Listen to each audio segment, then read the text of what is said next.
Bienvenidos a una nueva emisión de El Enroque Político. En esta oportunidad nos acompaña el economista Gerardo De Santis, docente universitario, director del CIEPIC, del Centro de Investigación en Economía Política y Comunicación. Con él vamos a analizar en primer lugar la guerra de aranceles impulsada por el presidente de Estados Unidos, Donald Trump, y en segundo término vamos a profundizar en la gestión económica del gobierno de Javier Milei, especialmente en relación con el reciente acuerdo alcanzado con el Fondo Monetario Internacional. ¿Cómo estás, Gerardo? Tal, muchas gracias por la invitación y bueno, dentro de lo que se puede, todo bien, digamos. Sí. Gerardo, para arrancar, vamos al ámbito internacional. ¿Qué motivó a Donald Trump a lanzar esta guerra comercial a través de este aumento de aranceles? El factor decisivo es haber tomado plena conciencia que la capacidad productiva y tecnológica china eh, había superado a Estados Unidos en varios rubros, en varios aspectos, o sea que el liderazgo mundial ya, ya ha quedado o ha quedado o está en disputa. China, que hace 15 años podríamos decir que este, copiaba y armaba, Ujú. eh, bueno, en estos últimos años aceleró su avance y desarrollo tecnológico, ya crea, inventa, diseña, digamos, tiene todas capacidades que están por sobre las que tiene Estados Unidos en varios aspectos, básicamente en el aspecto de los bienes. Ujú. eh, y bueno, esto ha puesto en tensión, ha avanzado en todos los aspectos, porque ha avanzado en las relaciones multilateralmente con distintos países, ha avanzado en promover rutas comerciales con el mundo árabe y lo que ellos llaman la ruta de la seda, ha avanzado hacia otros, bueno, nosotros somos un ejemplo, América ha construido en Perú uno de los puertos más importantes de Sudamérica para estar conectados, ellos buscan abastecerse y garantizarse eh, insumos y materias primas, digamos, tanto alimenticias como desde la soja, pasando por los minerales y pasando por la energía, Sí, que son básicos para su revolución industrial. claro, Bueno, claro. Estados Unidos ya en el primer gobierno de Trump había cierto reconocimiento que el liderazgo estaba cuestionado. Ha avanzado en el tema de la moneda, de ir instalando progresivamente su propia moneda como divisa internacional, quitándole cierto margen al dólar, que era la moneda, sigue siendo todavía la moneda hegemónica, pero bueno, hay un avance en la instalación del yuan. O sea que son varios los aspectos en los cuales China eh, se le acercaba o pasaba a Estados Unidos, y la reacción de Estados Unidos empezó con el primer gobierno de Trump, donde ya ahí se empezó con cierta política arancelaria y proteccionista. Continuó con el gobierno de Biden, eh, pero bueno, ahora ha tomado una virulencia muy contundente. Sí. Estados Unidos ha decidido enfocar toda su política hacia esta cuestión de rivalidad con China. Un poco eso explica por qué su retiro de la guerra de Ucrania. No va a gastar la fortuna que gastaba en esa guerra. Ha dejado a Europa bueno, que lo financie Europa, ese gasto militar, si quieren continuar con esa disputa, para volcar todos los recursos posibles. Pensemos que la situación fiscal también de Estados Unidos tiene cierta debilidad, tiene un déficit fiscal muy importante, tiene un nivel de endeudamiento muy importante, el vencimiento de ese nivel de endeudamiento de este año es muy abultado, o Ujú. sea que no tiene las manos libres como en otras épocas. Claro. Entonces hay cierta, bueno, está llevando adelante una política de ajuste del propio gasto al interior de Estados Unidos. En ese marco también hay que entender el retiro del gasto militar en Europa y yo creo, para decirlo de alguna manera, uno podría decir, Trump acierta en que tiene que poner todos los cañones entiéndase distintos tipos de medidas Sí. en todos los aspectos que nombré antes, en su disputa contra China y no malgastar recursos en otras disputas que no son la esencial para ellos. Creo que ahí Trump enfoca bien el problema. Ahora, me sorprendió y en general sorprendió esta iniciativa de suba de aranceles generalizados que ha tomado. Todo esto ha tenido un ida y vuelta en este mes, podríamos decir, que todo esto está transcurriendo.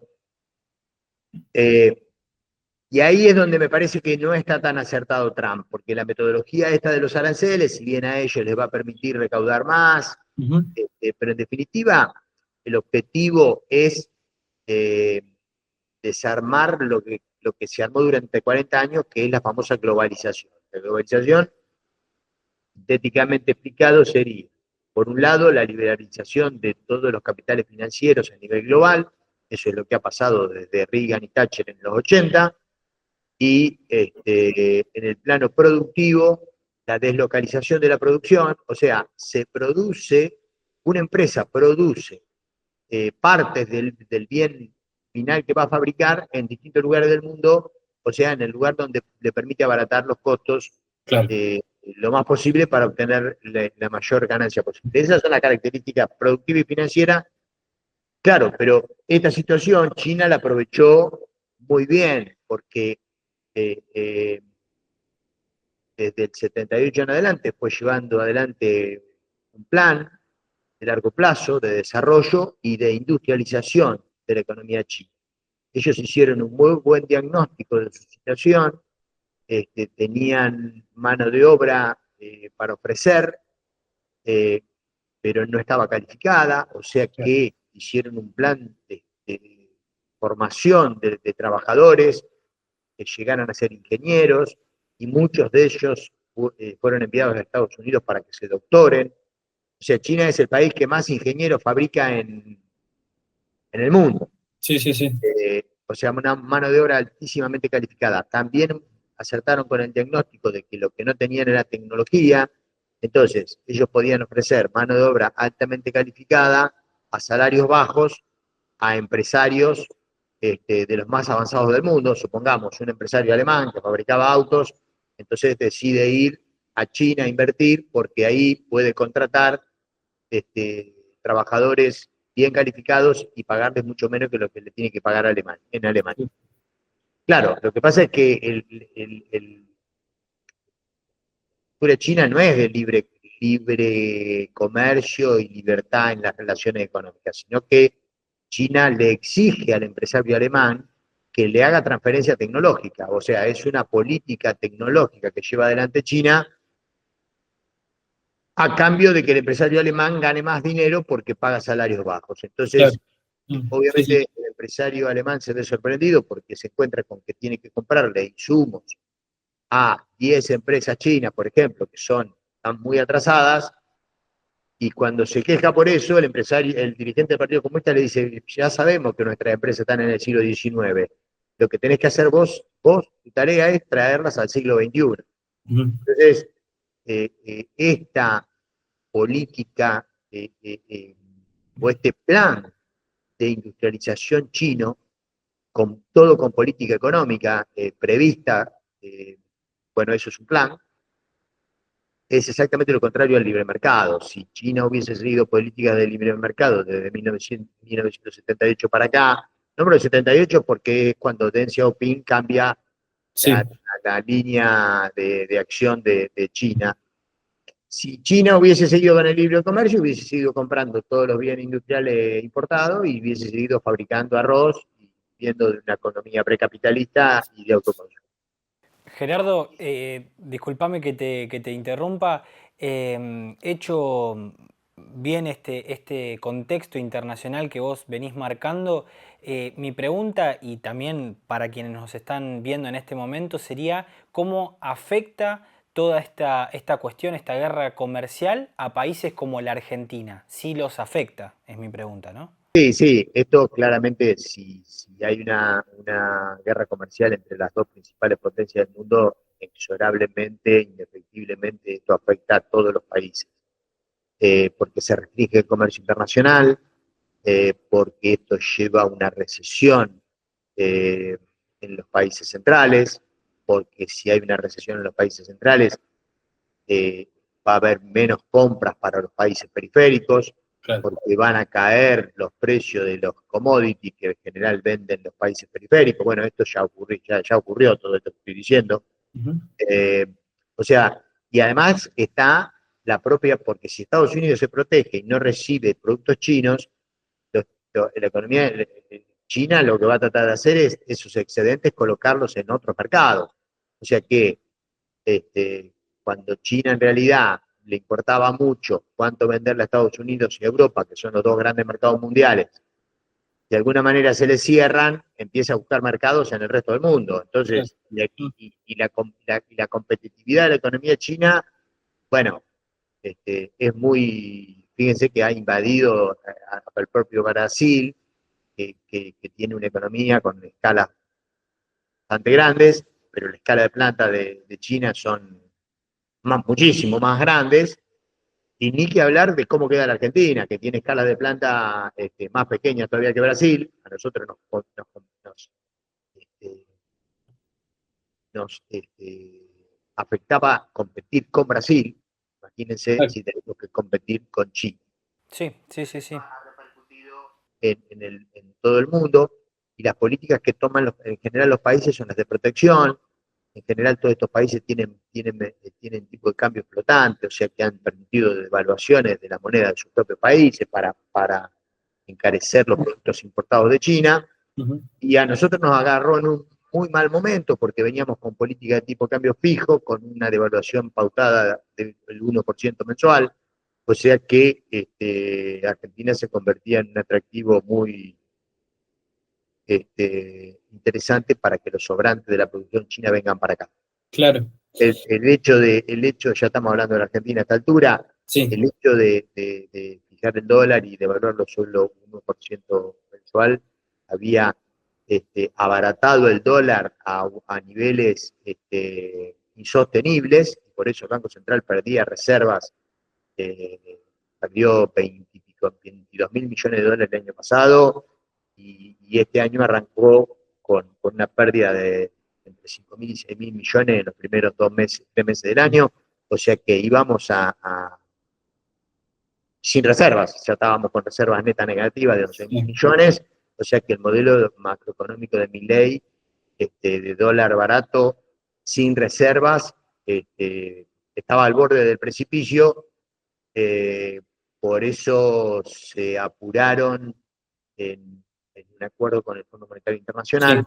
Sí. Bueno, lo que acá ha sido planteado, que hace todo lo contrario a lo que, o sea, hay una devaluación, más o menos del 12% a esta altura, pero bueno, eso va a ser variable. Ujú. Los dólares que se compren para las reservas no van a ser vendidos para quitar pesos de la economía, que era lo que Milei estaba haciendo hasta este momento. Eh, y va a tener que cumplir metas muy exigentes del Fondo Monetario en términos de acumulación de Sí, sí, sí. reservas, Sí. exactamente lo contrario de lo que estaba haciendo Milei. Sí. Va a tener que volver a hacer un ajuste del gasto público. Está firmado una reforma previsional, una Ujú. reforma laboral. Antes de entrar en esas cuestiones, en esos requisitos que le impone el Fondo Monetario a la Argentina, quería que me dijeras cómo evaluás la gestión económica del gobierno a, si no me equivoco, un año y medio de gestión. ¿Cómo la calificarías? Bueno, eh, podríamos decir que Milei toma o recibe la peor herencia que puede haber recibido un presidente en la historia argentina. Producto de los gobiernos anteriores. Básicamente, la gestión más responsable de todo esto es la de Macri, que fue la que endeudó al país en 2 años, en 85.000 millones de dólares, y cuando esto tomado con acreedores privados, los famosos fondos de inversión, cuando esos fondos le dijeron que no le prestaban más porque se había sobreendeudado el país, tuvo que recurrir al prestamista de última instancia, pero no para pedir 5.000 millones de dólares y un crédito de facilidades extendidas, que sería, o sea, al fondo van los países que están en problemas. Si vos estás con un problema más o menos, te dan un crédito de facilidad extendida de 5.000 millones de dólares, 3.000, 7.000. Ahora, si estás con un problema agudo de fuga de divisas y de volatilidad macroeconómica fenomenal, te da un stand-by, un crédito de emergencia, y de un monto lo más grande posible. El monto más grande posible para la Argentina, según los estatutos del fondo, eran 22.000 millones de dólares, pero el fondo, con el accionar de Trump detrás, le dio 57.100. El crédito más grande de la historia del fondo. Pensemos que eso no logró frenar la sangría y el drenaje de divisas y la fuga.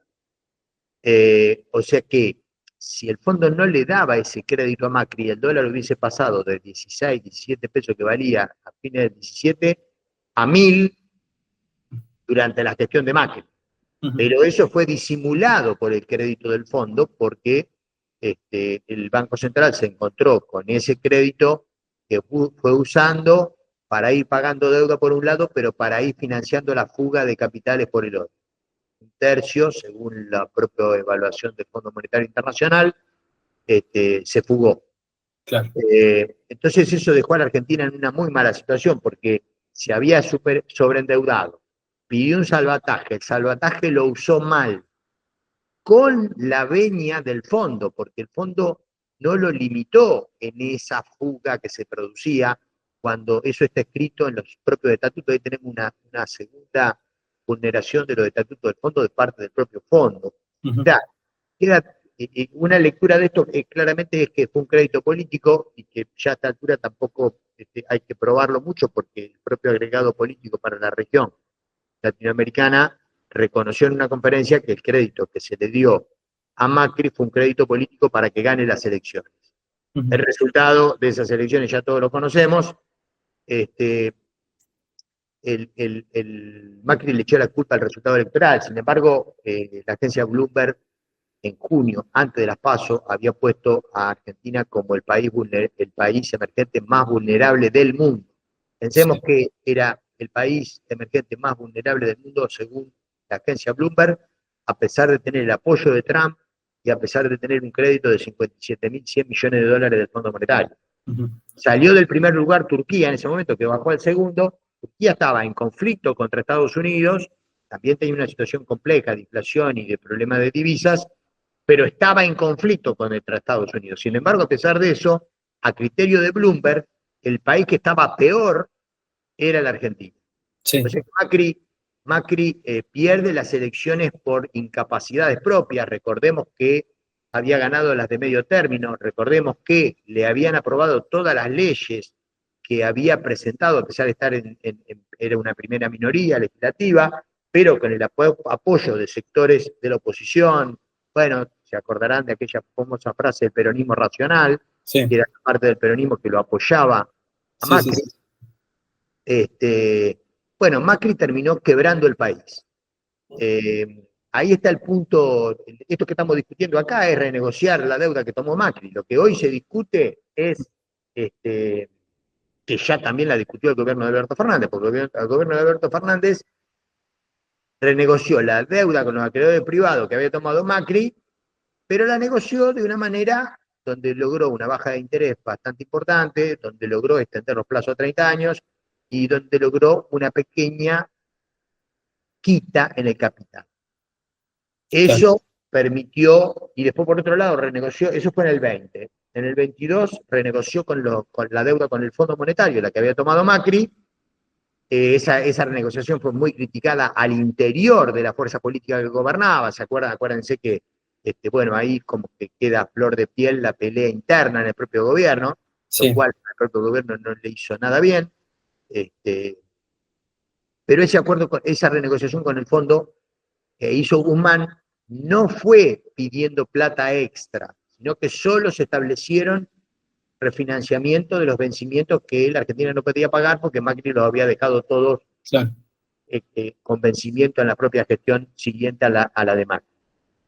En cambio, este acuerdo sí implica plata extra, o sea que sería un nuevo acuerdo, o sea que uno podría decir, este acuerdo nuevamente vulnera los estatutos del fondo, porque si ya estábamos pasados en el monto que le podemos pedir al fondo y ahora nos presta más plata, bueno, nos pasamos por más ahora. O sea Sí, que nuevamente es un acuerdo político que es para sostener un gobierno. El fondo está muy conforme con el ajuste fiscal que el gobierno ha hecho.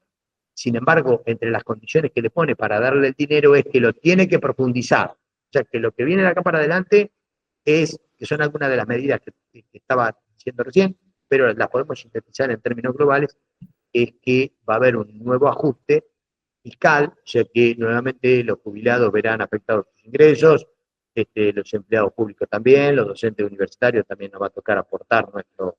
Creo que hemos hecho en 15 meses un gran sacrificio porque el ajuste lo ha pagado en las clases populares. ujú, Decimos que una parte de los ajustes fue el aumento del impuesto país durante el año pasado, que básicamente afecta a todos los compradores y eso impactó en los precios de todo lo que compramos todos los días. sí.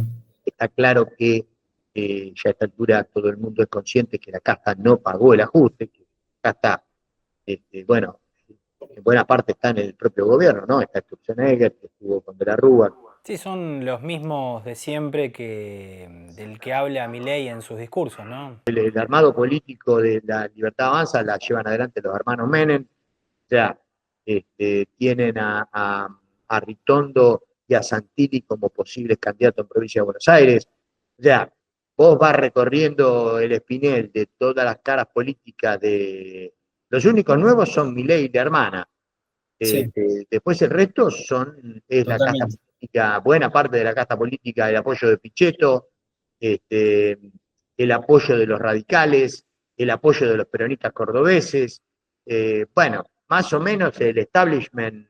Por Sí, eso a Milei ha podido sacar todas las, este, o por bloqueo o por aprobación, ha logrado sacar también todas las leyes que ha pretendido en el Congreso, con lo cual, sí, y los DNU, y con la complacencia de la Corte Suprema, sí. que no se expidió respecto a los DNU. Solo, Gerardo, siguiendo, solo sí, cayó un DNU, el que ampliaba la cantidad de dinero para la CIDE. eh, Después el resto, todas las medidas de Milei se han sí, aplicado. Y pensemos lo siguiente, para sintetizártelo, sí, Milei apenas asumió el 13 de diciembre, aumentó el dólar un 118%. 15 meses después tiene que volver a aumentar el dólar.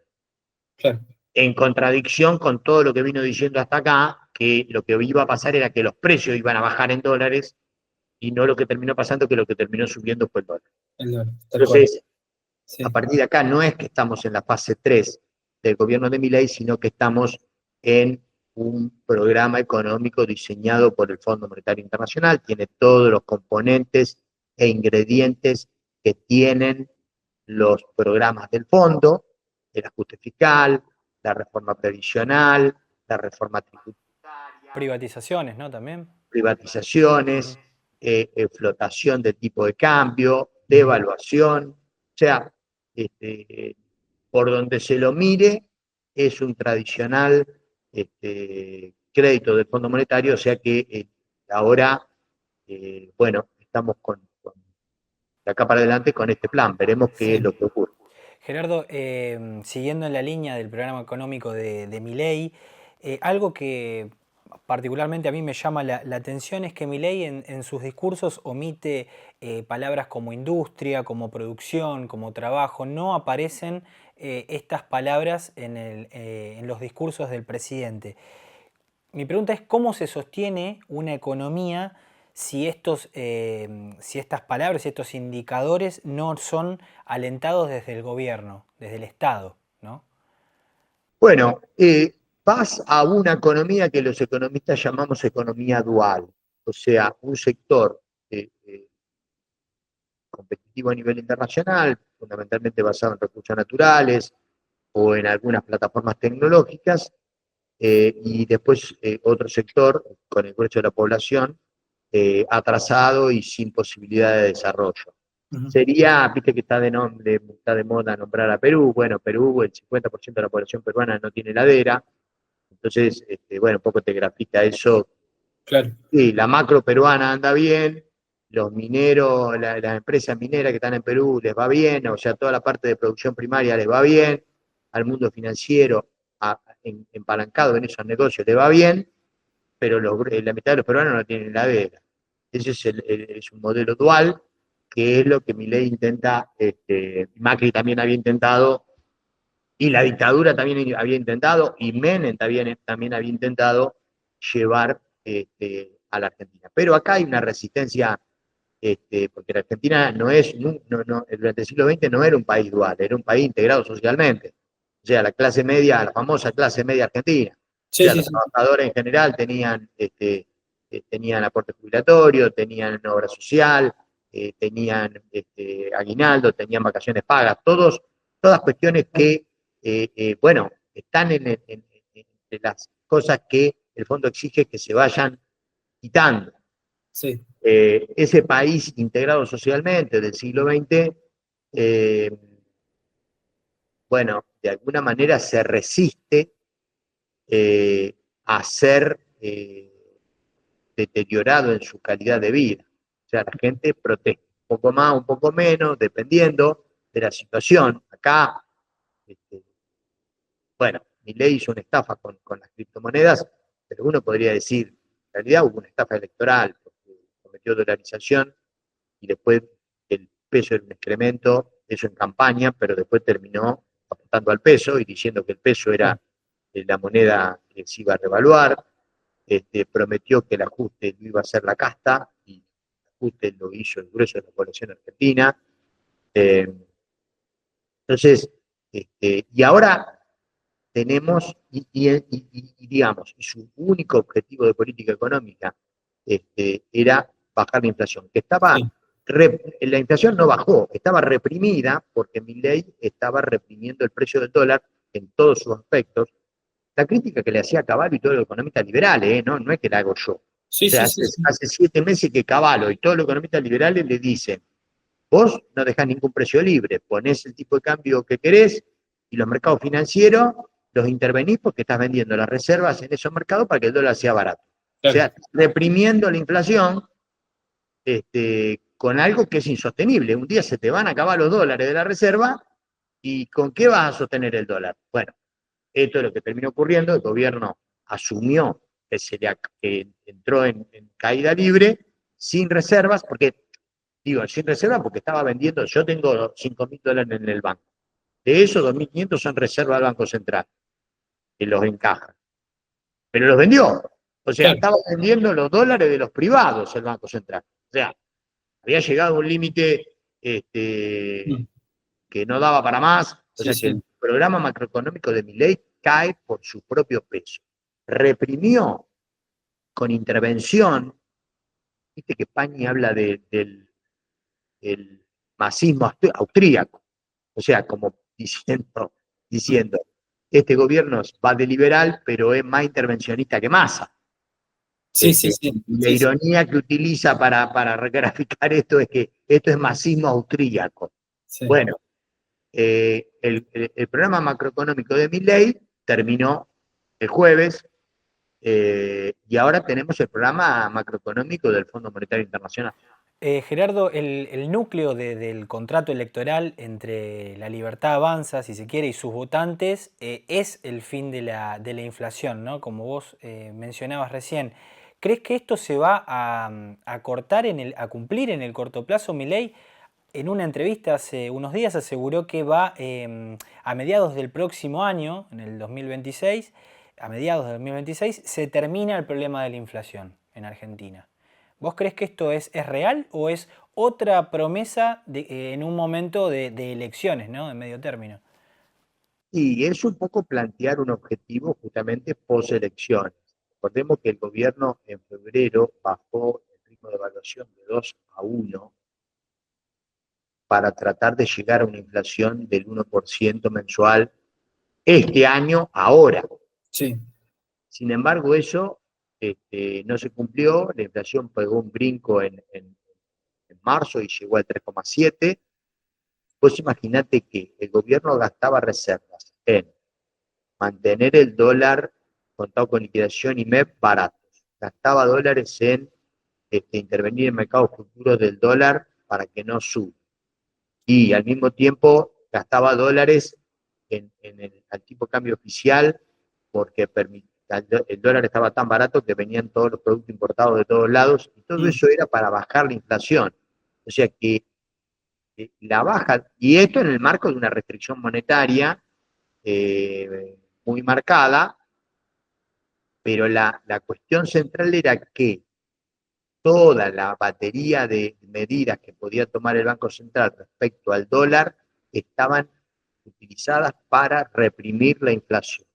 O sea que teníamos, y en marzo, ya ante la inminente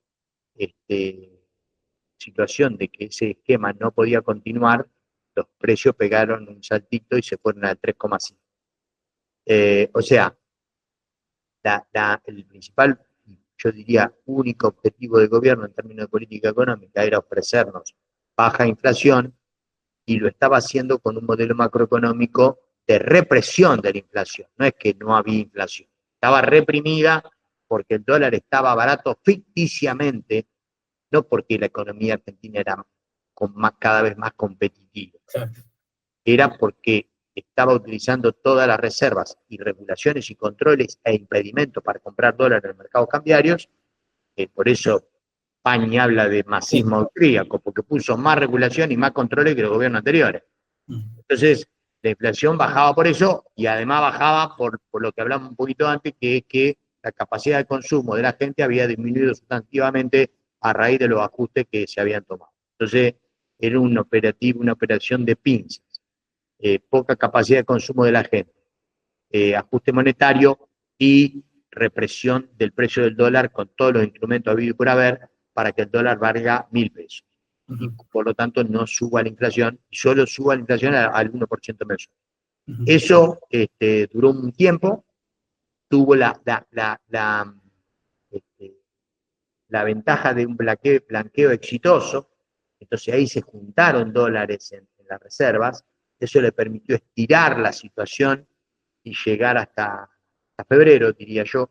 Ya en marzo claramente se vio que el esquema no daba para más, por eso la inflación pasó a 3,7, y ahora estamos en esta situación donde el dólar ha aumentado, ha habido una devaluación, bueno, depende del día que ustedes estén mirando esto, pero hoy es del 12%, y las listas de precios de los proveedores están viniendo a todos los comercios con aumentos de distinto nivel, pero entre el 5, el 7, el 12, de acuerdo al rubro, ¿no? O sea, esto va a tener un impacto en la inflación de abril, en la de mayo, en la de junio. Creo que en los próximos 3 meses esta devaluación se va a ver reflejada en los precios.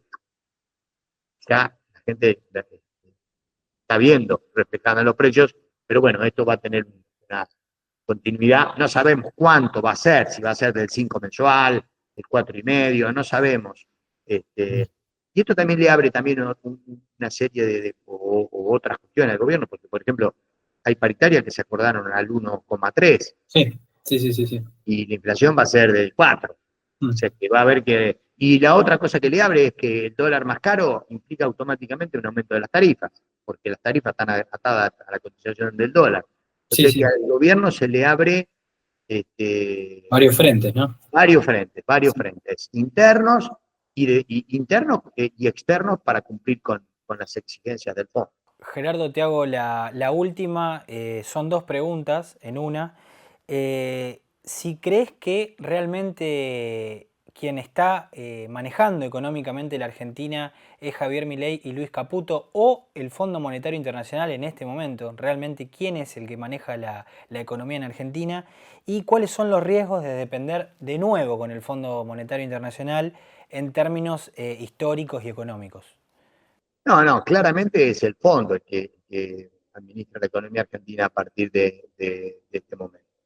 Si vos repasás todas las declaraciones de Caputo y Milei hasta el 1 de marzo, te diría yo, es que iban a seguir con el 1% de evaluación hasta fin de año, que no iba a haber ninguna devaluación, que el dólar hasta iba a bajar, hablaron de 700 pesos, que estaba todo controlado porque manejaban la cuestión monetaria, no iba a haber ningún problema, que no iba a haber que no era necesario profundizar el ajuste porque estaban cumpliendo con el ajuste fiscal, que habían hecho un ajuste fiscal más grande que lo que le pedía el fondo. Sí. Sin embargo, el fondo ahora le está pidiendo más ajuste fiscal que el que hicieron. Entonces, cuando vos repasás un poquito todo, y el 1 de marzo Milei dice algo en la inauguración de la sesión ordinaria llamativo. Yo creo que ese fue el punto, A ver. que fue cuando dijo que íbamos a vivir una situación de mayor volatilidad de la economía argentina. Que después Caputo repitió y después hubo esa charla de Caputo unos días después, muy. O sea, cuando un ministro de Economía tiene que salir a aclarar reiteradamente qué es lo que va a pasar o qué es lo que van a hacer, y algún problema hay. Y ya ahí las declaraciones dejaron de hablar del 1%, dejaron de hablar del mercado con un dólar fijo que solo aumenta el 1% mensual. O sea que durante marzo se fue generando todo este caldo de cultivo y todos empezamos a percibir que se venía un volantazo en la política económica del gobierno que se terminó de concretar.